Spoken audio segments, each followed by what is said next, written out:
Sovereigns, greetings. We are live. We are live. So it is another Thursday, and we're coming together. It's always good to just connect. Um, it is 78 degrees, right? So it's in the middle. We're in the middle of October, and it's this nice. So it's like, well, why? Why am I going to be inside for this live? So um I was working out here just for a little bit before we started, before we I decided to get on. I'm gonna shift a little bit so that way you don't see half of my face dark and half light. I don't want to be in the light and the dark. I just want to be in the light, light. Greetings, Karen, mother still. How you doing? One love. How you do? How you do? How you do? How you do? You are an official. I told you the other day. You are an official sovereign. All right. So we're not gonna have a heavy conversation today. I know we always, I'm always coming with a good heavy topic that we could discuss together. Here today it's gonna be a little bit fun. I don't have a lot of you on, but I know if you're looking back at this a little later on, you can do a little bit of this trivia and a little bit of this conversation. You can have it with family members or youth or anybody, your sisters. But Karen, mother still put it in the chat. Tell us how you're feeling today. How you moving? How are you moving? What's going on? Are you sitting in the light or the dark? Talk to me. Talk to us. Um, I thought about doing some nutritional food and health and body facts that we probably never knew or probably have never considered. And I thought of that because I was reading a what do you call it, like a trivia prompt about just foods, right? Just interesting facts about foods and health that I didn't know before. And I came across this interesting fact. And I was like, well, I would always hear that the seed is, you know, very much the hottest part of pepper. But after reading the fact, I was like, I have to reconsider many things. So one of the most important or the most potent and the hottest part of the pepper is the tip, that bottom tip area. So I had to consider how the pepper grows, right? And where the stem is. All right. So I wonder if it's because that's the first part that actually pushes out and forms, if that's the reason why the tip is like the most potent, right? Because everything that part of the plant had to be pushed out to begin, the pepper. And if you think about where the stem connects and the other part, you think about, where the most potent part of it is. I would not have ever thought it was the tip, but it is. So, are we talking about peppers, by the way? Greetings, Padmini144. Peace. How you doing? I see you getting familiar with Instagram. So I'm gonna let you know the picture I asked about on the Instagram page. It is an avocado. Because I know you said it's not limes. I was being funny, but sometimes limes are that big, and but that's the way avocados look in the Caribbean, right? Sometimes I hear people call them what do you call them? Haitian avocados and so on, but or Florida avocados, but that's the way they grow in the Caribbean. I grew up in Grenada, and I never came across avocados that look like, what do they call them? Like the alligator skin ones. I didn't grow up on those. That's not how our avocados look like that at all. There's nothing. I'm not saying there's anything wrong with it. I'm gonna turn the camera just a little bit. I'm not saying there's anything wrong with it, but it's just different. So the skin is very shiny and it's much thicker actually. Even though it's smooth and not rough, it is skin is normally much thicker, and sometimes it can be sticky, but many other times, depending on the season, it can be watery, right? So I want to start off with the trivia, right? So it's I just have the two of y'all. You have to get active, right? It's gonna be a challenge.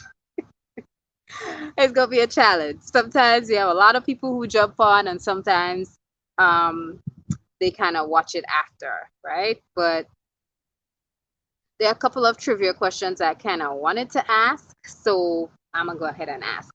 I wanted you to tell me what is the most expensive spice that you know of. What is the most expensive spice? And you can't Google it now. You got to think.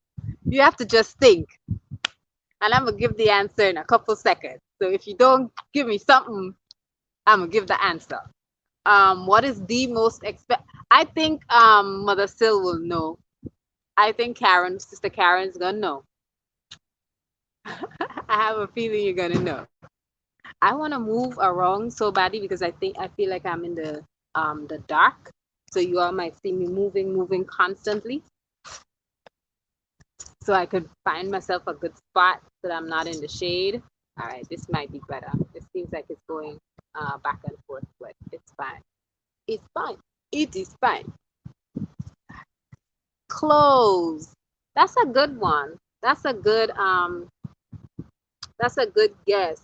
You know, Grenada produces. Can you all hear me clearly? Or is there like a breeze? Is it too noisy? Just let me know if you can hear me in the chat. I know there's like a bit of a delay sometimes. Well, not sometimes. StreamYard always has a delay. There's like a 20-second delay. Cloves, Karen, what do you say? Maybe Karen can tap right now. So the most expensive spice is saffron. The most expensive spice is saffron. Look it up, right? And there are two types of saffron. There's a tuber that we call saffron in the Caribbean, but in other parts of the world, saffron are fronds, like little light fronds that give a specific color, right? It gives a specific bright yellow color. And many times it's actually used for dyes, but you can use it to adjust the color combinations in your food, right? So saffron, not the tuber, or the ribosome, not that one, right? The little nubby one that looks like a root, not that one. The most expensive saffron is the flower fronds. And you know they're expensive. They sell just a little bit, a couple, I don't know, ounces, right? Just a little bit in little tiny glass jars, right? So that's to keep them fresh and to secure them. They're not as good crushed. So saffron that's the answer. All right. I have another one. I already gave that one. I gave it away. What is the hottest part of the chili? It's the tip. I never knew that. I never knew that. Okay. What is the only food that can never go bad? Greetings, Kim. Peace and welcome. Peace, Naya. How you doing? We're not going in too deep today, but I'm gonna be throwing some really interesting facts at you, right? Facts about the body, facts about health and food. But yes, Karen, Mother Silk says yes, it is very expensive. Yep, saffron fronds are extremely expensive. I think they're the most expensive spice. They're probably more expensive than truffles are, if I'm not mistaken. Yeah, so what is the only food that will not begin to rot on you? It will never go off or go bad. That's one of course, unless you contaminate it, but it's highly unlikely that this particular food would ever go bad. I actually use it to keep some of my blends and other things that I make to preserve it. All right. Let me hear you. What you think? What you think? What's that one food? Today's trivia, y'all. So if your thumbs are preoccupied, let me know right now, and I'm gonna go to Instagram instead. If your thumbs are preoccupied or you can't think at this moment, let us know. But if you are and you can engage, what is that one food that you know will never go bad? Never, never. I don't need to give clues, do I? Oh my goodness, I'm having fun by myself. No answer. So that food is actually honey. Honey can be used as a preservative, right? So you can use it to preserve some of your foods. Spices too. Spices do go bad and they lose their potency. Seaweed loses its potency, and sea moss as well too. Am I too dark? Am I dark, or should I move? I feel like I should move. I don't want to be moving in the middle of the live. It's kind of weird, but it feels like I'm a bit too dark. So I'm gonna keep moving so that way y'all can see me. Gosh, it feels weird. Weird. Weird. All right. I think this is better. I think that might be better. Yeah, this looks like it's a little bit better. Yes, it's honey. That's right, Padmini 144. It is honey. Greetings, Aquia. Peace, Aquia. How you doing? How's it going? We going good. We going live. Well, we already gone live. We are live.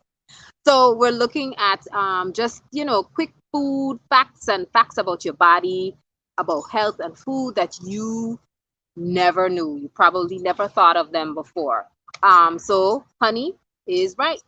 Honey can be used as a preservative, and raw honey, right? Specifically raw honey, because of its antibacterial properties. So because of that natural property in honey, you'll find that you can have honey sitting in its jar for years on the shelf in your kitchen, in your pantry, and it will never go bad.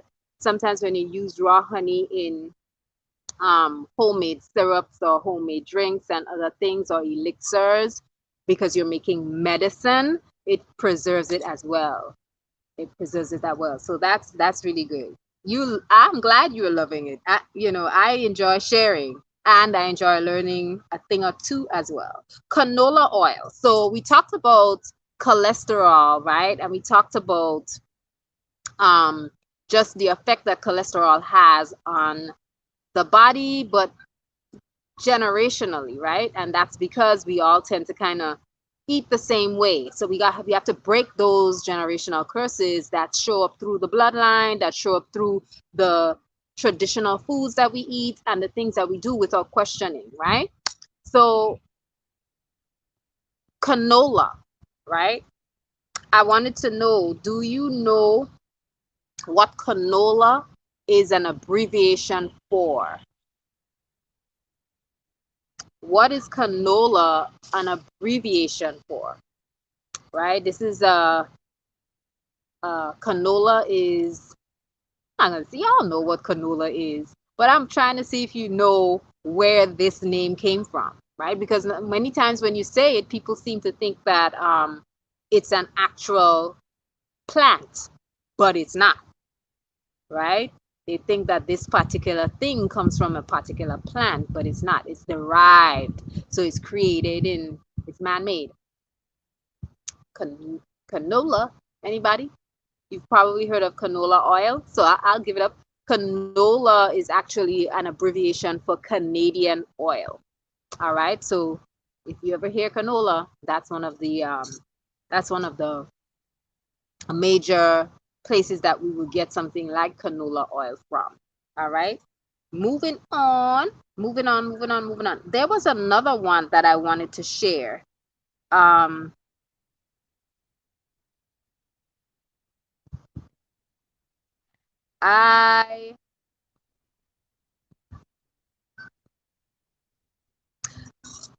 Baked beans, right?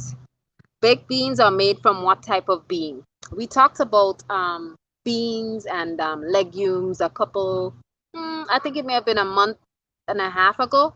So let me see if you all remember what are baked beans made from. What type of bean are baked beans made from? We talked a little bit about the different beans. I think I shared a Sovereign Sunday dish where we used garbanzo beans, right? And we talked a little bit about the different types of beans. Kim says soybean. That's an idea. Let me think. Uh-huh. What you have for us, Karen? What you have for us, Akuya? What do you have for us, Sister Naya? If your thumb's free and you could drop it in the chat, tell me. I've never heard of this bean before. That's a new name to me. So when I discovered it, I was like, really? I never knew that. I've heard people talk about baked beans all the time, but not realizing that particular bean is a bean that is new to me. So this one might be new to you too. The bean is called the haricot bean. Haricot bean. Look it up. Um, it is very similar. It looks very similar to black bean. Very similar, but haricot bean is the name of that bean, right? The color just is different. What type of food is a peanut? These are so simple. I know you know this one. This one is really easy, but I felt like throwing it in there. Sister Queer says, I have no clue. What we're learning today, right, is the haricot bean. So, next time you're doing baked beans, you can say yes. And we're having today a side dish of haricot beans and whatever. All right. What type of food is a peanut? It's a protein. Yes, it is. Yes, it is. Yes, it is. However, because of the name, we always tend to think it's this particular type of food, right? Not nutrient or macronutrient, but food. We always, because of its name, peanut, we always think it's this type of food, but it's not. It's something else. It's something else. Um, let's see. Sister Naya laughing. Sister Naya, why you laughing? Why you laughing? Why you laughing? Why you laughing? What's so funny? Sister Clea says it's a fruit. Hmm. Does it have a fruit body? It's it has a pod. It's considered a legume, right? And I know you're gonna say, well, I knew this. It's considered a legume, interestingly. So its fruit pods grow underneath the soil, actually. So you have to that in Grenada, what we call it is ground nut. We call it ground nut. I guess that's because again, it doesn't grow like green peas and other peas. They grow off of a bush, and the pods, right, you can see them above ground, but we call them groundnut because those pods are in the soil. um Sister Pia says, oh, I was throwing something out there. Oh no, that's a good thing. That's a good thing. You were telling, now that gives us the opportunity to talk about micronutrients, macronutrients, type of foods, and so on. Right? Sister Naya says, Pat Mini says legume. Yes. Naya says, I'm loving the trivia and your energy. All right, miss. All right, I see you. Those thumbs on the keys today. That's a good thing. Sister Kuya says, okay, so the theme is beans. No, the theme is not beans. Today's theme, she said, the theme is beans. I know. I mean, you know, who doesn't like beans, right? They're heavy, they're good. And like one cup of beans make you feel like you could take over a whole race. um, because they're so packed with energy. But no, today's focus is all things food facts. We're doing trivia, right? And there's a little bit of trivia and a little bit of fun food, health, and body facts that you ain't never thought of before. None of this. I know you don't know some of them. Some of them I think you know, right? Sister Naya says, right, Akuya, me too. I missed the beginning. Yes, you missed the beginning. We're not talking about beans today. No, we're not talking about that. So canola, someone asked about canola. So canola is actually extracted from the canola plant, but when you hear canola, always think Canadian. All right, always think Canadian. And if you think about or look at where the majority of canola oil comes from, you'll see it's imported. A lot of it is imported. All right, on to the next fact. I'm gonna give you a fact, and then I'm gonna go back to trivia. Um, Actually, I'm gonna give you this. What fruit is actually more effective to energize you in the morning? It is more potent and more effective than coffee. Tell me what you're thinking. What you thinking? Tell me what you think. I keep looking at the dark and the light because there's a branch above me right in front of the sun. So if it's bothering you, let me know. It's not bothering me, but sometimes I keep staring at it. So is canola is okay to use? I'm not a advocate for canola oil. I'm not an advocate for oil separately. That's the thing. I mean, I do use oil, but very sparingly. Very sparingly. I don't fry. Um, and I'm going to I think if not in November, probably toward the ending of this month of October, I wanted to talk about what you call it, not hacks, but food prep machines and some of the different gadgets and so on that we could utilize to, make our food prep efficient, right? And to change the game and change the dynamics of what's happening in our kitchens, and therefore change the dynamics of what's happening in our bodies, right? But no, I am not I don't condone using oils. Very sparingly if you have to, right? And canola oil and rapeseed oil. Don't, if you ever see them anywhere, walk in the next direction. In the next direction. And if you use oils, make sure you're purchasing oils that are in glass bottles, right? And now this is turning into no more trivia, but like let's teach. But I have to interject the knowledge because I want you to walk away with something, a laugh, but also game that you could share with the rest of your family too.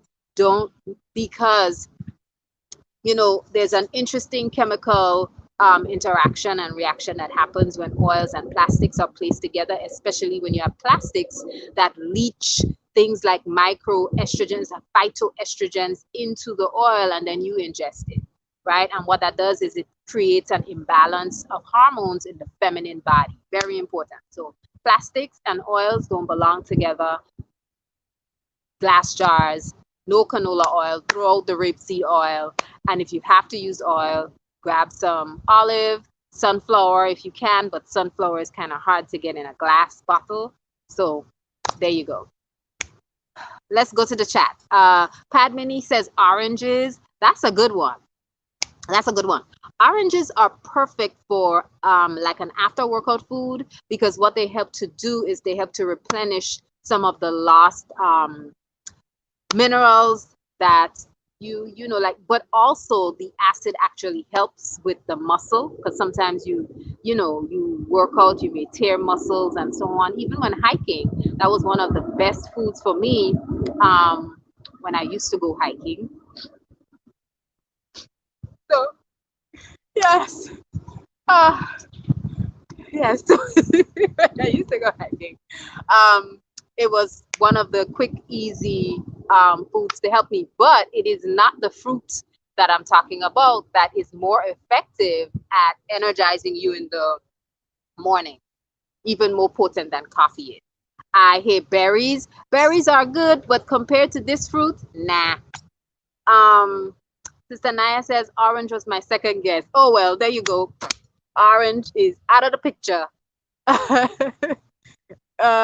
Lemons. Lemons are excellent.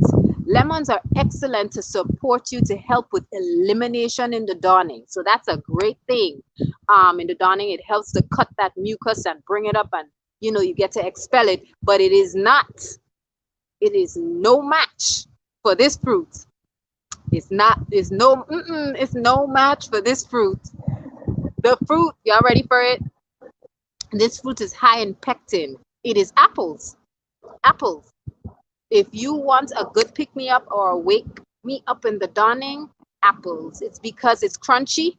Um, if you need to chew out somebody and don't know how to tell them, it is one thing that will wake you up in the dawning. So transfer that energy. Bite on some apples. Yeah, chew on that if you like. Naya says bingo. Okay, no.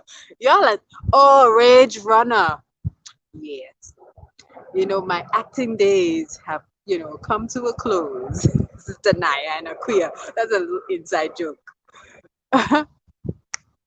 Sister Kim says kiwis. Yes, apples. So apples are excellent for that. We know they're filled with nutrients and minerals that are great for us. They are high in pectin.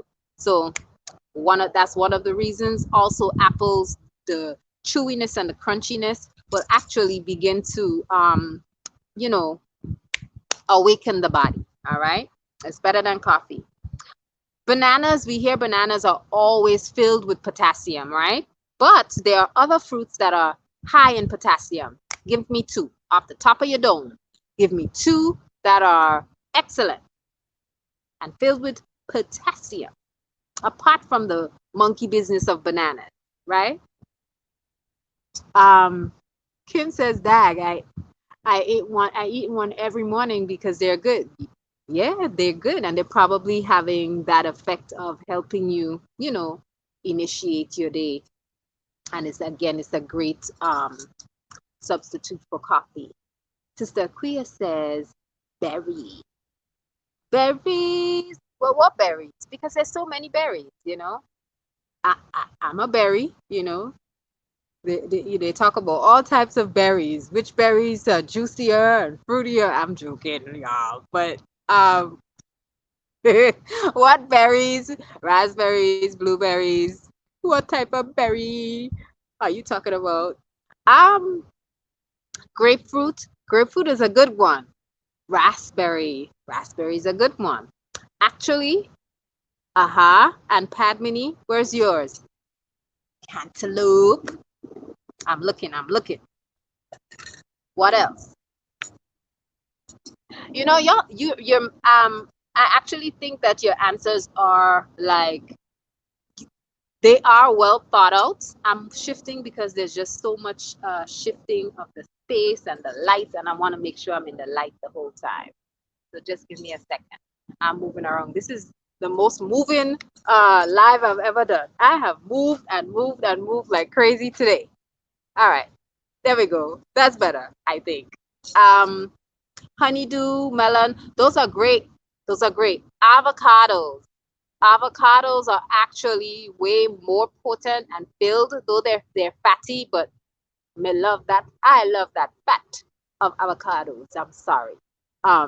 Yeah, so I will put them in every and anything I can find. Yeah. And all of this talk about the avocado open sandwich. I invented it. Okay, that was me. A lot of years ago, back in data, somebody decided they were just gonna, let me put avocados on there, and now it's famous. Listen, I thought of that before. So avocados are way more potent when it comes to the levels of potassium than even bananas are. All right, so I know we love our avocados up in here. We do. All right, and I mean, definitely filled with monosaturated fats, but they're good. Broccoli contains twice the amount of vitamin C than oranges contain. So you maybe, the thing is, broccoli can cause a lot of flatulence, and sometimes we don't know how to cook broccoli. You should not put broccoli in a pot with water. Right? If you're doing broccoli, you steam it. And the way you steam it is that you let the water boil first and boil and boil and boil. And then you place the broccoli in the steam basket and cover it only for a couple minutes, not 10 minutes, because broccoli, when you sit it in water, it leaches out all of the nutrients. It leaches out all of the nutrients. So, many times you'll see broccoli and you see, okay, you created it, but it's brown. So all of the nutrients is gone. If your broccoli is sitting on the plate and it's brown, not because you grilled it, but it's just brown because it's been just cooked too much, you have leached all of the majority of the nutrients out of it. So yes, I blanch them all the time.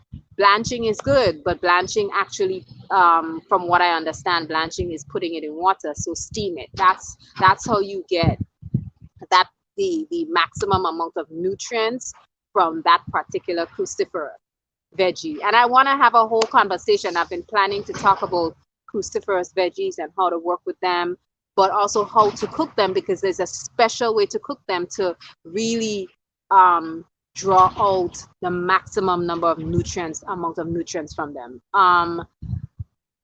A couple of you are in the Naya says, yes, I love broccoli, but don't like the smell or gas. If you steam rather than cook, the smell doesn't isn't as potent in the air. All right. You can soak it in baking soda and water too, and sometimes that helps. If you have chlorophyll, I find chlorophyll helps to, especially with things like kale and so on, it helps to, how should I say, mask or eliminate, is what I should say, the odor of kale and other things that you can soak prior to cooking. All right. So there's a whole lot of, trivia happening in here and a whole lot of facts going around and so on. But every time I share a fact or you all share some of your ideas, there's just so much more that I can build on, and we are building together. So I love it. I love it. I love it. Sister Kuya says, somebody else made a broccoli comment. I love eating cold broccoli. Oh, really? Really, really, really, really? That's good. Yeah. Over steaming and overheating it actually depletes. And if you put it in water, the water draws out the nutrients. Because again, you have to remember the vitamin C can be very sensitive, right? Very sensitive. A lot of the vitamins that we talk about are water soluble. Vitamin C is water soluble. So when we talk about things that are water soluble, when it comes to macro and micro nutrients and vitamins and things like that, you have to remember, once you put it in water, there's a whole web that I'm fighting with right now. I'm fighting with the sun, for the sun, and I'm fighting with this. There's a piece of cobweb fighting with me here. But when we talk about depleting the nutrients by putting things in water and just boiling them away, a lot of the times it's those foods that are potent in vitamin C and other vitamins that are water soluble. Once they hit water and you put them in a lot of heat and they begin to boil, there goes your vitamin C. So be careful. That's why I said make sure your steam basket is sitting in the pot. Make sure it boils. Then place your broccoli in there, cover it a little bit, and then take it out. It's supposed to be green like a treetop. Well, not in summer. Like a treetop in summer. Not the treetops in fall. I'm so silly, y'all. Peace, greetings, Chief Yuya. Welcome to our sovereign space. Chief Yuya in space, y'all. Peace. Thank you for greeting our sovereigns. Sanaya says, good to know. Just put a few drops of chlorophyll in the water. Yes, ma'am. That's right. Chlorophyll is a deodorizer. So it will remove odor. So you can use it on your skincare. You can use it in your for your dental care. You can use it in, you can use it in anything. Just remember, it stains. It's green, so it stains, right? It is the blood and life force of plants. It's gonna stain. It's gonna stain. All right, let's keep it going. Chief, you're gonna have all the answers for these. Watch, right? Watch. I'm sure of it. I'm sure of it. Cilantro is excellent to support a few of the issues that we may have when it comes to consuming food. What are some ways cilantro can be helpful to the body? Trivia. And then I'm gonna jump to one or two other things. What are I will give other people. No, you can put your answers in there. I'm just teasing. Go right ahead. Go right ahead. Um, what are some excellent ways you can use cilantro to aid the body? Mm, mm.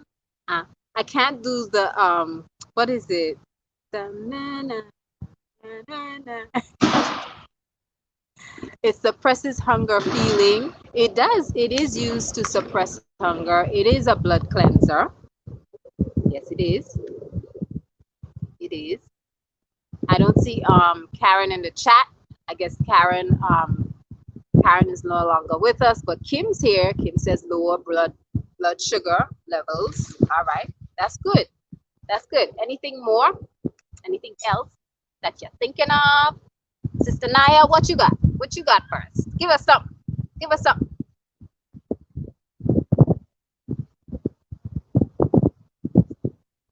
Purging parasites. That's another one. That's good. That's good. That's good. That's good. Sister Naya, what do you have for us? She's probably not here. So, if you are going through, cilantro pulls heavy metals from the body. Yes, it does. Yes, it does. Yes, it does. Thank you. All right. So you all know I talk about we have mentioned cilantro several times on this call, on not this call, but on our lives, right? Whether we were doing our Sovereign Sundays from way back during the days of Instagram, or if it's just the midday motivation, there's always talk about using cilantro to support you. Cilantro does, as she says, pull toxins and heavy metals specifically. So if you have heavy metals in the blood, cilantro shots are an excellent way to start your day. Cilantro does help to move constipation. You can use it like the juice as an enema as well. Those things will support you. Um, and if you don't know about enemas and how they work and so on, do your research. Don't just start putting things places where you don't know. Okay. If you chew on cilantro, or if you take a couple shots of cilantro while you're having and this could be any kind of headache, right? It could be just tension headaches, or maybe you're having a migraine headache. Using cilantro will definitely remove that headache. It will ease it and it will go away. And part of that is because it works with the blood. All right. Akuya says some of y'all are Googling real quick. You are funny. You are funny. You know what?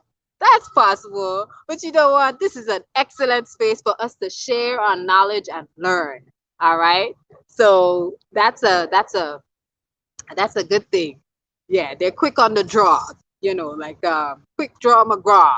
The thumbs is moving fast, real fast. So she says, if you ate something, I missed that. If you ate something with too much mercury or used deodorant with aluminum, you can use cilantro. You can use it for toothpaste. It also is good stuff. It's good to stuff in your mouth if you have a toothache. That I didn't. Listen, I'm always learning. I love this. I love these midday motivations when y'all come with all these, this information. You're like, okay, Sister Maksha, you have something. I have something too. Boom. There you go. I love it. Yes, it is an excellent way to pull, again, heavy metals out of the system. That's right. If you've been using aluminum deodorant, you do want to transition off of those deodorants. There are other things you can use. You can use clay packs. You can use clay. There are other clay-based deodorants that you may use if you're not, keen on making your own, but you can make your own. You can use it for toothpaste. You can chew it. You can chew on it as well. That's helpful. This is good stuff. Very good. Now, I'm sorry. I'm missing a few things. Now you could have chewed on cilantro. What? Now I have to add cilantro to our toothpaste. Yes, indeed. Indeed, indeed. She says, not me. I've been respecting my body since I was 6 years old. You'll know these answers soon too. Stay on it for 2 to 3 years and you'll be like a health encyclopedia. Yeah, you're not Googling. Yeah, we know you're not Googling. You know we're not Googling. It is beautiful when thank you for that straight up. Those are directives, y'all, not suggestions. Staying on that health path and changing that lifestyle for 2 to 3 years, that's how you begin to get in tune with your body. That's how you begin to say, you know what, I know this food is not good for me. And watch, let me check this out. I'm sorry, y'all. Started to get a little bit hype over there. But check this out.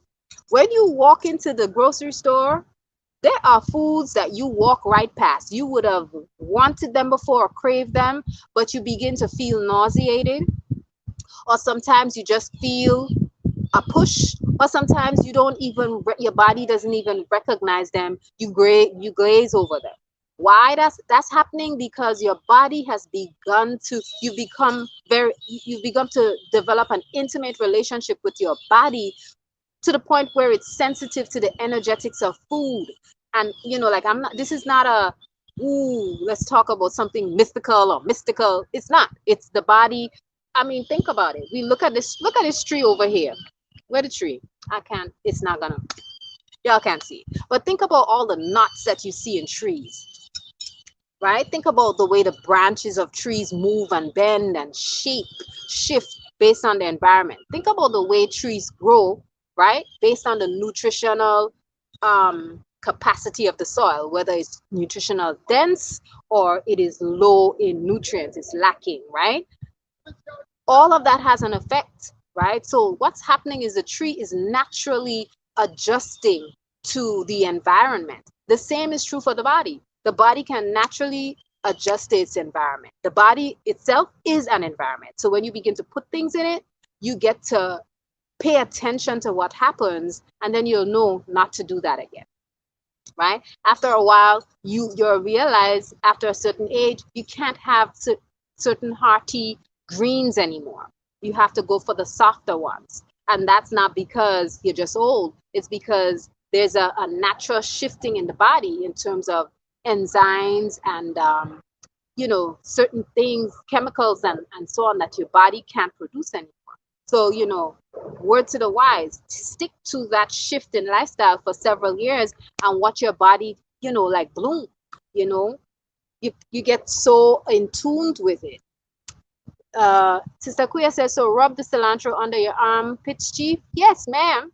Yeah, if you want, like, the best tape is actually duct tape. So you could duct tape some cilantro leaves under your arm, and that's gonna help you. Watch.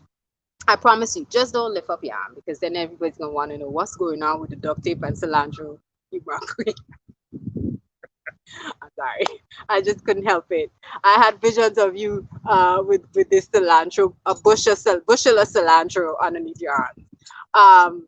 But you can definitely create a wash, right? You can definitely create a wash. But the way cilantro works is from the inside out. I'm joking, Ima Kuya. I'm just joking. But the best way to work with it is to take it internally. Once you take it internally, it begins to work on the blood, and it begins to work on the nodes and also your glands and sweat glands and so on. It will flush it. What you're talking about is using it topically. Y'all laughing in the chat. What you're thinking about doing is using it topically, and sometimes that will help if it's to help to cure or heal a wound or a bruise or something. But if you want to get into the sweat glands and you want to affect what's happening in terms of the sweat and how you smell and so on, you have to do the internal work. So you have to take it internally, right? Because remember, the sweat, the sweat glands is just pushing out um, moisture and so on from the body, right? So it's whatever is inside of the body is coming through. So in order to and not wearing deodorant does something really great. It helps in that you're not deodorant, sorry, what do you call it? Antiperspirant. Because the thing with antiperspirants, like we've moved from the food trivia a long time ago, y'all, but I'm gonna jump back to it. The antiperspirants actually help to suppress the releasing of the sweat, right? So you don't want that. You want everything in your body is created for it to work. If you put something that covers up a hole, right, and the hole should be open so that it could let gases out and let go of toxins that the body doesn't need, and you begin to put things on there to suppress it, it's a problem. It's a problem. So using herbs to help flush your system, charcoal can help too. Since we're talking about helping with deodorizing or removing odors and so on from the body, and helping to find alternatives to deodorant with aluminum. And part of Chief's share about the cilantro, if you have been using deodorant with aluminum, is so that when you take in the cilantro, it helps to pull and draw the aluminum particles out of your body. All right, because if you're using something with aluminum, it's gonna dissolve. It's gonna be in your blood. It's gonna be in your tissue. So using the cilantro helps pull it out. Y'all laughing? It is hilarious up in here. Sister Naya says, from the Anu way, our body conservation and the refinement of our physical well-being are synchronous with the development of our spiritual walk. Does everything you mentioned speak to this? Does everything you mentioned speak to this, Miss? Everything. Yes, it does. Indeed it does. Because if the food you eat can literally cause you to have foggy thinking. The food you eat could be loaded with parasites, and if you are now loaded with parasites, like the word spam, that's one of the trivia questions that I came across. It said the trivia question was where does the word, like what two words smash together to create the word spam?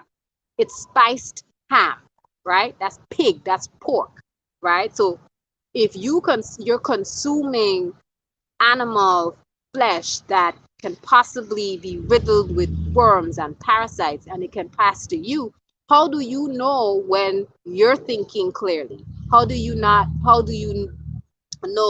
to decipher between the parasites and the other organisms that are in you that have taken over, right? Because it can take over, right? And so that's going to affect you. It's going to affect your mental capacity and the mind.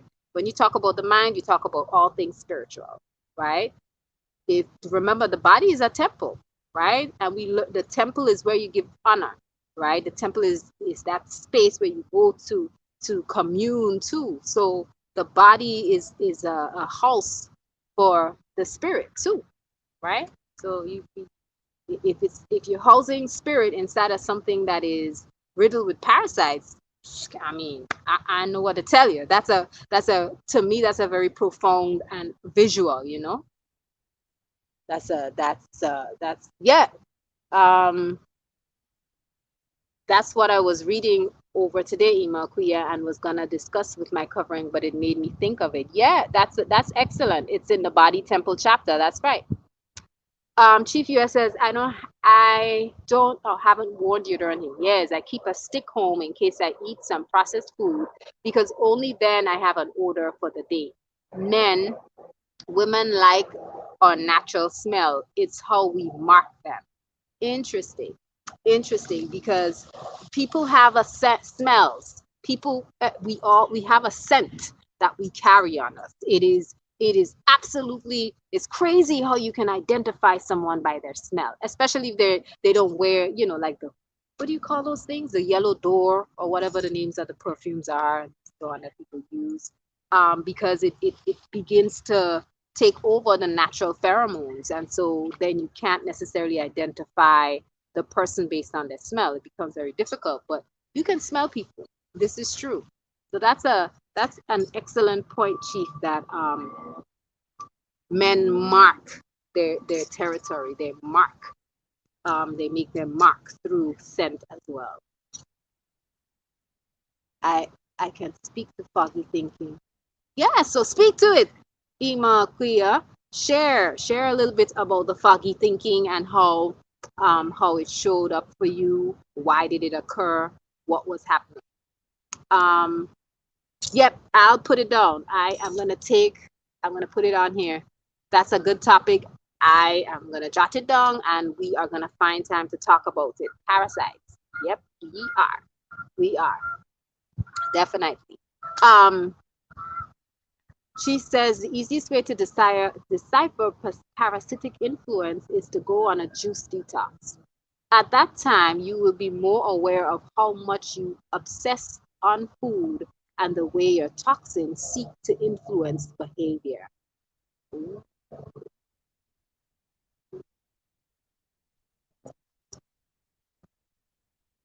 Right? I like to put up the comment, especially when we have great questions, great ideas and comments and so on. And you all have been sharing. I really appreciate that. Um, yeah, because then you're no longer dependent on, you know, chewing and just focused on food and how what to prepare and what you're gonna eat. You know, when you literally go on a juice detox, your food, you cleanse your palate as well. So you're not relying heavily on program tastes. You know, you're also starving those parasites as well too, right? So they ain't got nothing, right? And when you're detoxing, make sure to indulge in things like black walnut and so on, so that, and even some things like nutmeg and cloves can help to stun them and like neutralize their movement, right?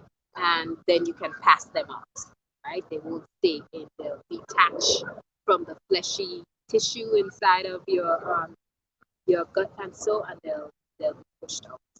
That's a great piece of instruction. Thank you very much for jumping in the chat and sharing that about the way to pay attention to that, because you're going to see where your hankerings come up. You're going to see and feel, this is what I'm feeling for. I want this, I want this, I want this. And since you're juicing, you really don't have a taste for it anymore, right? You really don't. And I guess that kind of thing is what leads to the indulging and then breaking a fast or messing up on it. And so it is that influential behavior, right? Sometimes it's so powerful that you can't control yourself anymore. It's controlling you. Aquia says, Pani says sound that, yeah. Aquia says it's interesting eating that sorry for the type, eating that parasites don't like foods that are good for you. Hey, yeah, that's an interesting point. That's an interesting point. It makes me think of what types of foods and flesh become very easy to spoil and go rancid. What types of foods, including flesh, that are easy to produce things like maggots and so on, because then you see sometimes where that the repulsion to greens and bitter foods and so on probably comes from. I think about how there's certain foods, specifically flesh, that would feed blood, things that with blood. Some people eating their meat rare and all sorts of things, but those are the things that parasites feed on. Sugar, right? Things like sugar, high concentrations of unnatural sugars. Those are things that help to feed them, right? And it feeds other things too, like tumors and so on in our bodies. But those are the things that that are good things. They want to feed on. When you start introducing bitters into the body, it stuns the parasite. It stuns them. When you introduce things like clove, those are numbing, right? Black walnut, it's numbing to them, and so they detach from the walls and they're kind of like floating. And so that's a good time to then begin to flush out the system. So while you're detoxing, flushing as well too. So Kuya says, okay, so they are attracted to rotting things. Oh my, very sound explanation. That is, yeah, yes, but it's also foods that are super rich. Like I talked about the sugars and things like that. Those are the things that they feed on. But when you begin to give bitters, and you have to think about it. Think about how you react to something bitter, right? If you eat dandelion right now, if I were to chop up a bowl of dandelion with maybe some avocados and some seaweed and give you that, you'll be like, it's better, right? It's better. They parasitic. The response is very very similar, and I'm not saying they have taste buds and things like that, but it is a way for us to kind of understand what attracts them and what they feed on, right? So a lot of the times it's the blood, and bitter foods are definitely they have an aversion to that, right? It's the sweet foods and the rich foods and bloody foods, flesh. Yeah, you gotta. It's real. It's real. We don't really think about those things, but sometimes it's good to pause and really ponder. You know, everything is not about food, but everything's connected. Sister Naya says, I usually have lots of energy, but had fried potatoes and onions for breakfast one dawning because I kept craving it. Gave me, it was sluggish for 2. You're sluggish. I could also tell you probably had a ton of mucus from here back to, you know, Fort Greene. I don't know, wherever you live. Yeah, potatoes will, they'll knock you out. They'll, yeah, potatoes will knock you out. And the dawning, I can't tell you how to eat, right? I can't tell you when to eat. But circadian cycles dictate that our process of elimination, well, the kidney goes through an eliminating process during the 3 a.m. time, but during the early hours of the dawning in the sunlight, all right, once the sun has risen, you want to eat foods that are not too carb heavy, right? And a combination like potatoes for the dawning, it will knock you out. It will and increase the amount of mucus. And potatoes, they do a number on our joints, right? There's something about some of the chemical compounds in carbs, especially in potatoes. Potatoes have very little nutritional content too. So your body's working a whole lot to break down and assimilate something, but gets nothing from it. So you have to think about that too. The sluggishness is coming from that lack of nutrients. Like the body did all that work, and then what you got? Like mucus, you know? Oh, she says, uh, whoa, there's a whole lot happening here. Whoa. Um, Mosquitoes, parasites, and diabetes don't carry care. And diabetes don't care for the bitter, tonic, and herbs. You can rarely go wrong with bitter herbs. Yes, excellent. Yep, rarely go wrong. Bitter and bitter every day. Whether it's maybe you're taking a bitter tonic or you're drinking a bitter herb. Y'all, my trivia class the trivia vibe turned into a whole. I love it. I love it. We were doing trivia, y'all. Trivia turned into something else. Bitter, bitter tonic, bitter root, bitter herb, bitter tea. You could chew on something bitter as well too. That's helpful. Chew on some yellow dog. Chew on some licorice. Chew on some anything that's bitter is helpful. Dandelion root. Chew on that. Those potatoes, Sister Naya, can be a rubric cube for the body. When they're fried, the body has to draw up all its water to rehydrate them, and then it has to separate the oil from the starch and water. True. Oh, wow.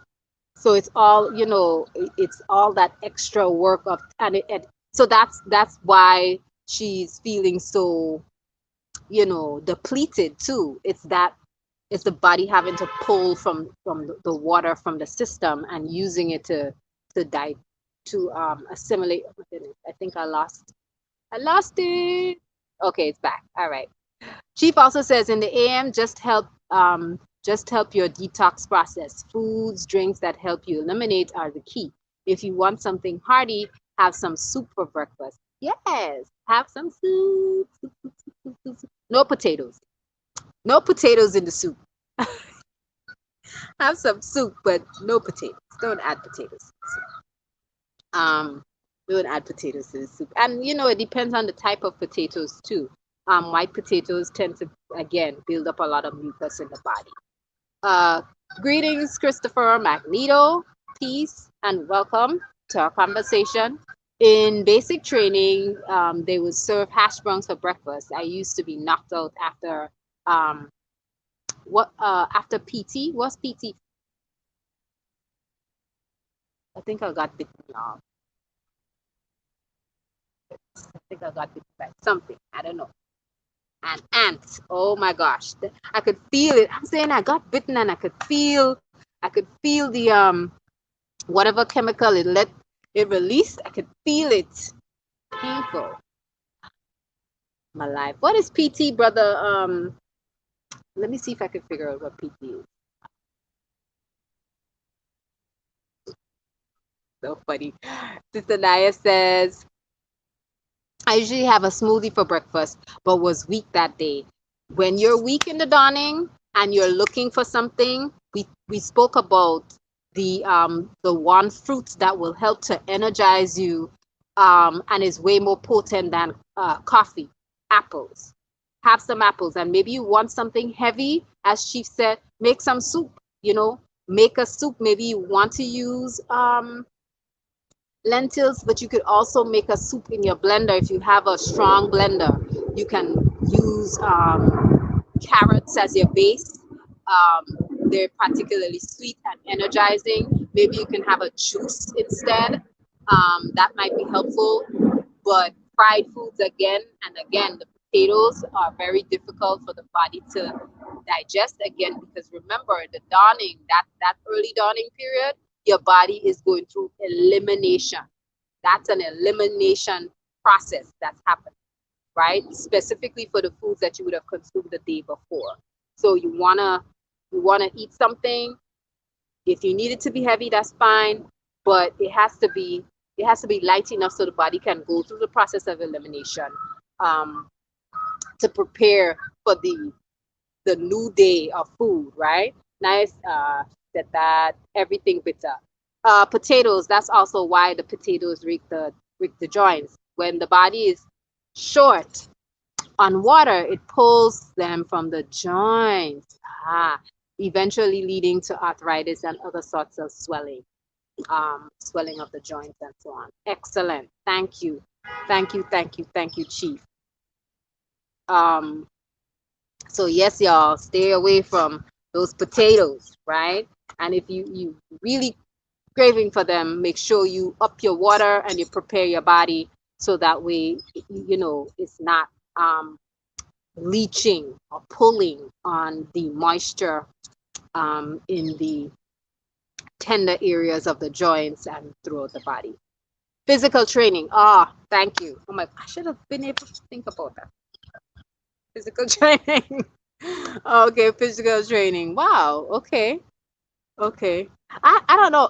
Like carbs are great. I'm not saying there's anything wrong with it. I'm not demonizing carbs, but they can be sneaky. They're a great food to energize the body, but then once you burn through them, that's it. You know. Sister Naya says, right, all the work the body has to do. I understand now. Give thanks. I'm gonna indulge in some juices for the next few days. Yeah, and explore soups too. I hear it all. We have been programmed to think that the way we eat breakfast should be hash browns and croissants and something. I don't know who taught us that, but someone programmed you to think that that's okay. You decide what your breaking fast meal would be, right? Nobody gets to tell you it has to be a gluten packed bowl of, wheat something with uh, animal pus poured all over it. Like, who taught you that? Somebody else taught you that, and they taught you that because they could sell, right? They can sell it to you. So they packaged a whole, generation. They packaged you something, and they said, "Here, take this. This is the standard for breakfast, and now we're gonna make money off of that. Make a soup. Soup is not for dinner alone. Soup can be had in the dining. That's an excellent excellent suggestion. My apologies. PT is physical training, exercise more or less. I see. I didn't. Um, all right. Extra sweet. Breakfast should not be so sugary. It shouldn't. It shouldn't be so sugary, and that's the other thing. The potatoes are starchy, so they break down to sugar, and sugar will deplete your system. Will make you feel depleted much faster. All right, so I wanted to ask about parsley, but we talked about cilantro before, and the easiest thing here is to let you know that cilantro and parsley are very similar in that they pull toxins from the blood. Um, Parsley is also very high in C, vitamin C, but it has twice the amount of iron as this vegetable. What vegetable does it have twice the amount of iron? It is it has again, parsley has double the amount of iron than this vegetable. What is that vegetable? What is that green? Talk to me. Talk to me. Talk to me. I know there's a little bit of a delay, so I'll do that and then I'll close off because we had a long one today, um, and I have other things to finish. I actually wanted to share two things. I'm going to share some two two body facts because I was sharing food and health facts before. So I'm going to share two body facts and then go back to what I was doing. Um, Naya, Akuya says lettuce. Naya says spinach. You got it. You got it. It is spinach. It is spinach. So if you say, oh gosh, I don't like parsley, well, guess what? Parsley, excellent again for pulling toxins and heavy metals out of the blood. But it's definitely a great substitute. It has a strong taste, but it's a great substitute for iron, or it's a great resource or source of iron, right? Okay, I'm going to give you two facts. Two of them, I've been reading through these facts because I don't know, I like to learn about the body. I like to understand what's happening internally. And, the truth is, these are things that I feel like our youth should know. This is something these are things I should know from, as she said, he's learned about his body and shifted and changed and focused on that healthier lifestyle from since he was 6 years old. Like, anything we learn that improves our health, we should be passing it on to our youth, right? And not just in word song and song bites, but actually in form and function and modeling, right? So, but they also like to learn about, like nifty things the body can do. So share it with them, share it with them. Because then you empower a young mind to grow up to question the things around them and to know better and do better. And that just leads to an extending of our life, right? It extends our generation and it gives them an opportunity to break some of those curses that hide in the blood, curses that hide in, the habits that we have and the habits that we perpetuate. Okay, two facts. The first fact is this: the kidney filters 400 gallons of blood every day. Think about that. The kidney. Listen to me. I don't think we love on our kidneys the way we need to. Oh my goodness. Right?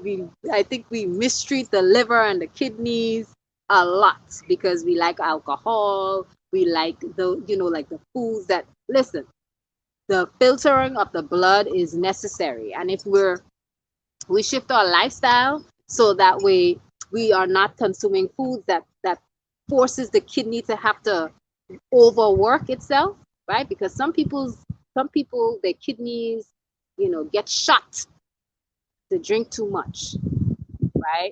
That affects them. It becomes very difficult for the body to filter blood, so then they have to have a machine filter the blood for them, right? Yes, kidneys, so much. Yes, yes, yes, they do. 400. Can you imagine? I don't even understand. I cannot even begin to understand. Except for I know I could drink a gallon of water a day, but to filter 400 gallons, very important. The thigh bone is stronger than concrete. I had never thought of that before. I read it twice, three times. It's like the thigh bone, you know? But coming to think of it, I rarely hear about people fracturing the bones in the thighs. You always hear about the femur and ankles and things like that. But um the thigh bone much stronger than concrete in comparison, when it comes to strength. Yes, people really do abuse the kidney. It's so sad. Just a little bit of water goes a long way. This is true. Yeah.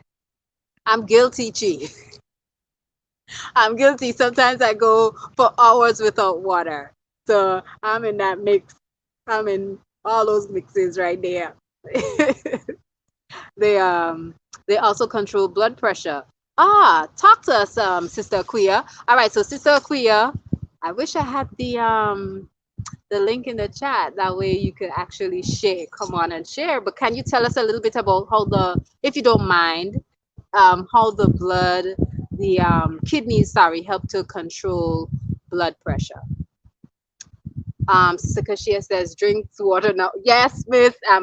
Well, I don't have water right now. We out in the sun, dehydrating myself a little bit more. But I'll definitely hit my gallon bottle when I get to the house. All right. I really appreciated our build and our conversation today. It is We've had about an hour and 12 minutes. So if you're gonna go back a little bit, she says I'm guilty too. Sometimes I go days and days without water. Really? In fact, I haven't had a drink of water in only fresh celery juice.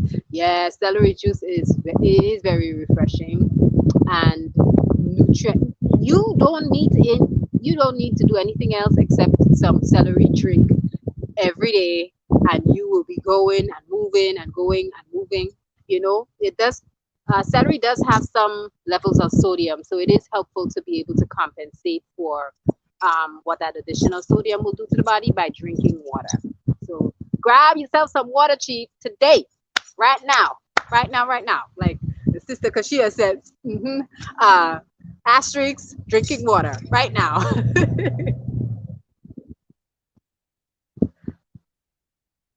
um, so thank you for that. Yeah, we shouldn't go days and days without water. Drink some water, y'all. Drink some for me too.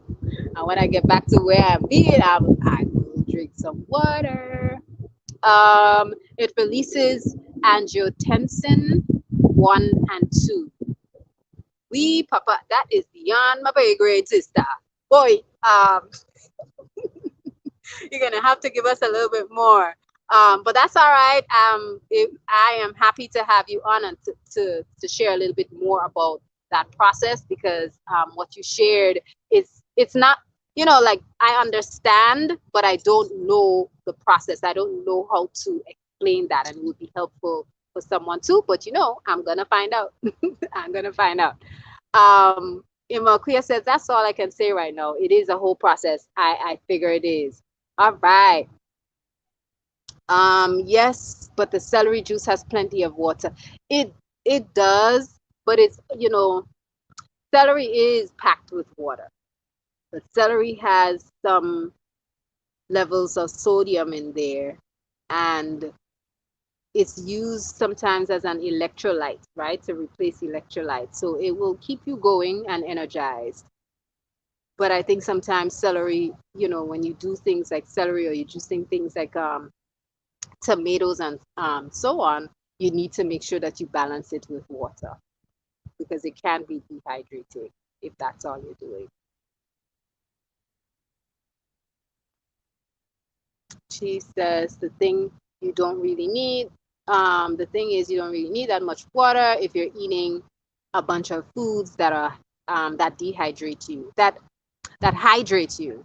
Um, there are, yeah, if you're eating waterlogged fruits and green water dense veggies and so on, what like watercress and dandelion, celery again, again things like pineapples, lots of nectarines, pears, those they have a lot of water content, and so that's some of the water content as well too, right? I like to argue that tea adds water, but I get shut down all the time. I'm a tea fanatic, y'all. Let me finish. She says, my body does not call for it. When I am out of the country, I drink lesser. Um, you drink lesser like a fish. Drink less like a fish. Oh, no. Help me to understand what you just said. There are some people who don't drink water at all. There's a whole culture behind it. This is true. This is true. This is true. I enjoyed the chat. I did too. This was a great build. I learned a lot. You all learned a lot. We shared. Sister Kashia said, I thought that culture was a myth, but it does make sense if you are eating water-based foods. Yes. I drink water like a fish. Ah, I see. Lester the fish. That's exactly what I was thinking. Oh my gosh, I was like, Lester the fish? What's going on with Lester the fish now? Okay. Yeah, that's what happens. Peace. Peace, you all. Peace and hair grease. Wellness is yours. Hold on to it. Hold on to it. No matter what you do, hold on tight. Do not let go. Be inspired today. Be motivated today. Thank you, Chief, for jumping in and joining and sharing all of your wisdom and knowledge with us. Thank you, Sister Kashia. Lesson the Fish was very hilarious. Thank you, Imam Aquia, for sharing that knowledge with us, Sister Naya, Padmini, and Brother Chris, and Sister Karen. I appreciate you all. Peace, sovereigns. Enjoy the rest of your day, and you're strong. Strong, strong, strong.